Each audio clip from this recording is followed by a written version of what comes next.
UP और उत्तराखंड की खबरों के लिए एबीपी गंगा को सब्सक्राइब करें और बेल आइकन दबाएं। और एक और बड़ी खबर, यूपी विधानसभा उपचुनाव का रण। जी हां, आज से उपचुनाव के नामांकन की प्रक्रिया शुरू होगी। विधानसभा की 7 सीटों पर उपचुनाव होने हैं। 3 नवंबर को मतदान होगा और 10 नवंबर को इसका परिणाम आएगा। भाजपा ने अभी तक किसी भी उम्मीदवार के नाम का ऐलान नहीं किया है। 7 सीटों पर 21 नाम दिल्ली आलाकमान को भेजे गए हैं, ये हमारे सूत्र हमें बता रहे हैं। और 2 दिन के भीतर उम्मीदवारों का ऐलान हो सकता है, करना ही होगा, क्योंकि नामांकन की प्रक्रिया आज से शुरू हो गई है। आपको बड़ी अपडेट्स दे रहे हैं।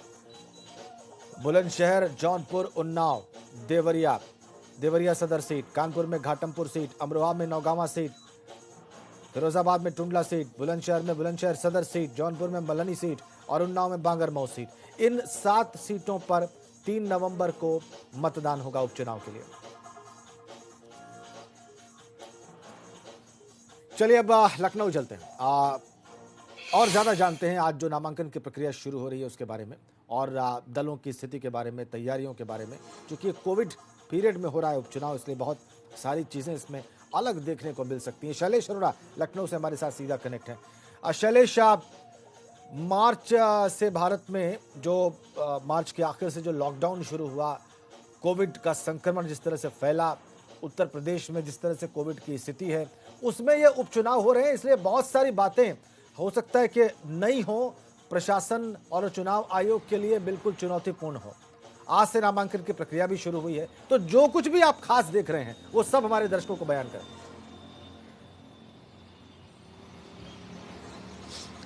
राजन, बिल्कुल निश्चित रूप से कोरोना काल में जो भी काम काज है उन सब की प्रक्रिया में बदलाव आया है, चुनौतियां बदल चुकी हैं।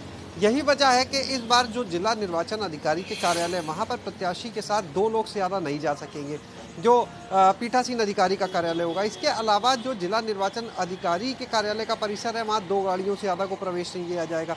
ये इसलिए व्यवस्था की गई है कि वहाँ पर ज़्यादा भीड़ ना हो। दूसरी चीज़ अगर बात की जाए तो इसके साथ ही जो चुनाव को लेकर बात की जाए तो देखिए, पूरे प्रदेश में लगभग 25 लाख वोटर है इन 7 विधानसभा सीटों पर। 1750 के करीब जो है वो यहाँ पर पोलिंग स्टेशन बनाए गए हैं और जो चुनाव होगा उसके लिए सारी सुरक्षा बल जो हैं उनको लेकर काफ़ी तैयारी की जा रही है। एक जो और अहम चीज़ है, पहले 40 स्टार प्रचारकों के लिए कहा गया था, लेकिन अब कोरोना काल है, इसको देखते हुए जो निर्वाचन आयोग है उसने सिर्फ जो बड़े राजनीतिक दल हैं उनको 30 स्टार प्रचारकों के लिए ही अनुमति दी है। तो ये कुछ ऐसे उपाय हैं जो किए जा रहे हैं इस चुनाव में पूरे कोरोना काल से बचाते हुए उन्हें कराने के लिए। इसके साथ अगर बात करी जाए भाजपा को लेकर तो देखिए, भाजपा की रणनीति अक्सर ही इससे पहले भी चुनाव में अगर हम देखें तो एंड मोमेंट पर कह सकते हैं जो सीटों पर प्रत्याशी होते हैं उनके नाम सामने आते हैं, चाहे वो चुनाव विधानसभा के हो और चाहे वो लोकसभा के हो। इसी तरह उपचुनाव में भी आप देखें, जो बाकी दल हैं वो अपने प्रत्याशियों को लेकर सामने आ रहे हैं, लेकिन भाजपा ने कल जाकर बैठक होती है, प्रदेश अध्यक्ष शामिल होते हैं, मुख्यमंत्री उसमें शामिल होते हैं, पूरी जो चुनाव के लिए समिति है वो उसके पदाधिकारी शामिल होते हैं, मंथन होता है और फिर ये तय होता है कि जो 7 सीटें उन सभी पर 3-3 लोगों का नाम भेजा जाएगा। यानी इन 7 सीटों के लिए कुल 21 प्रत्याशियों का नाम केंद्रीय समिति को भेजा जाएगा। इसके लिए पार्टी ने पूरी तरह से जो प्रदेश अध्यक्ष है स्वतंत्र देव सिंह, उन्हीं को अधिकृत कर दिया है कि वो 3-3 नाम का पैनल बनाए हर सीट पर और उसके बाद आगे भेज दें उसको। इसके बाद उसमें से जिन नामों पर मुहर लगेगी वो 7 कौन से नाम होंगे जिन्हें टिकट मिल रहा है। अगर बात करें समीकरण को लेकर तो जो चाहे बात की जाए कमलरानी वरुण की, चाहे बात की जाए इसके अलावा कई और विधायक इस बीच जैसे चेतन चौहान। शैलेश, आपसे इन्हीं समीकरणों पर बात होगी, लेकिन जो आपने बताया है उससे जुड़ी कुछ और महत्वपूर्ण बातें दर्शकों के सामने रख दूं मैं। उत्तर प्रदेश की 7 विधानसभा सीटों पर होने वाले उपचुनाव को लेकर सरगर्मी बढ़ने लगी है। 3 नवंबर को उपचुनाव के लिए वोटिंग होनी है। शुक्रवार से उपचुनाव के लिए नामांकन आज से शुरू हो रहा है। जल्दी ही भाजपा भी अपने उम्मीदवारों की लिस्ट जारी कर सकती है। उम्मीदवारों के चयन को लेकर लखनऊ में प्रदेश भाजपा चुनाव समिति की बैठक हुई है। इसमें सीएम योगी आदित्यनाथ के अलावा प्रदेश भाजपा अध्यक्ष स्वतंत्र देव सिंह और सुनील बंसल भी मौजूद थे। बैठक में हर सीट पर समीकरण को देखते हुए प्रत्याशियों के चयन को लेकर चर्चा हुई और सूत्रों के हवाले से खबर है कि अगले 2 दिनों में भाजपा 7 सीटों पर अपने प्रत्याशियों के नाम का ऐलान कर देगी। यही बात अभी शैलेश अरोड़ा हमारे सहयोगी हमें बता रहे थे लखनऊ से, अब वो समीकरणों की बात कर रहे हैं। वापस चलते हैं शैलेश के पास। बताइए शैलेश, किन समीकरणों की बात कर रहे थे?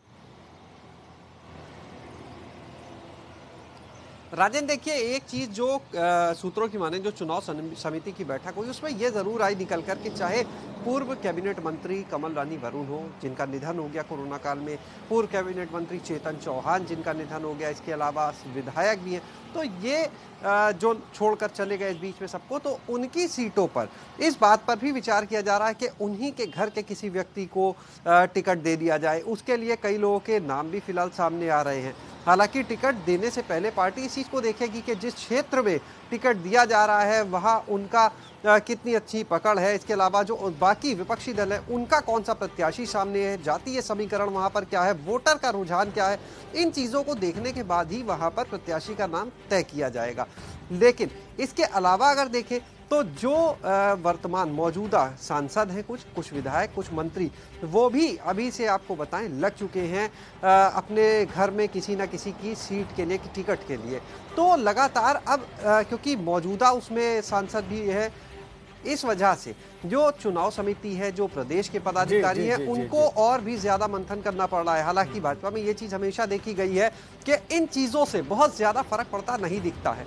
अगर देखें तो लगातार आप पिछले चुनाव को भी देखें तो वहां पर भी टिकट उसी को मिलता है जिसको पार्टी ये समझती है कि वो अपने क्षेत्र में मजबूत पैठ रखता है, वोटर्स के साथ है, उसके साथ में अगर हैं, कितना वोट वो ला सकता है, विपक्षियों को कितनी कड़ी टक्कर दे सकता है, तो इस चीज का सबसे ज्यादा ध्यान रखा जाता है। जातीय समीकरण बहुत ज्यादा मायने रखेंगे, वो भी इस समय जबकि आप देखें कि पहले विकास दुबे वाला कांड होता है, उसमें किस तरह से ब्राह्मण बनाम वर्सेस चीजें सामने निकल कर आती हैं।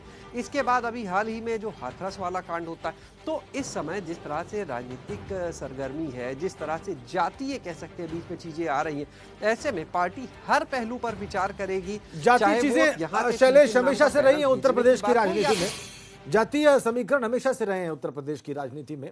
ये बात आपने लेकिन बिल्कुल ठीक कही कि पिछले दिनों जो कुछ घटनाएं हुई हैं उसमें ये रीअलाइनमेंट हो सकता है, एक नए समीकरण का निर्माण हो सकता है या ध्वस्त हो सकता है कोई समीकरण, इसकी संभावना पूरी है।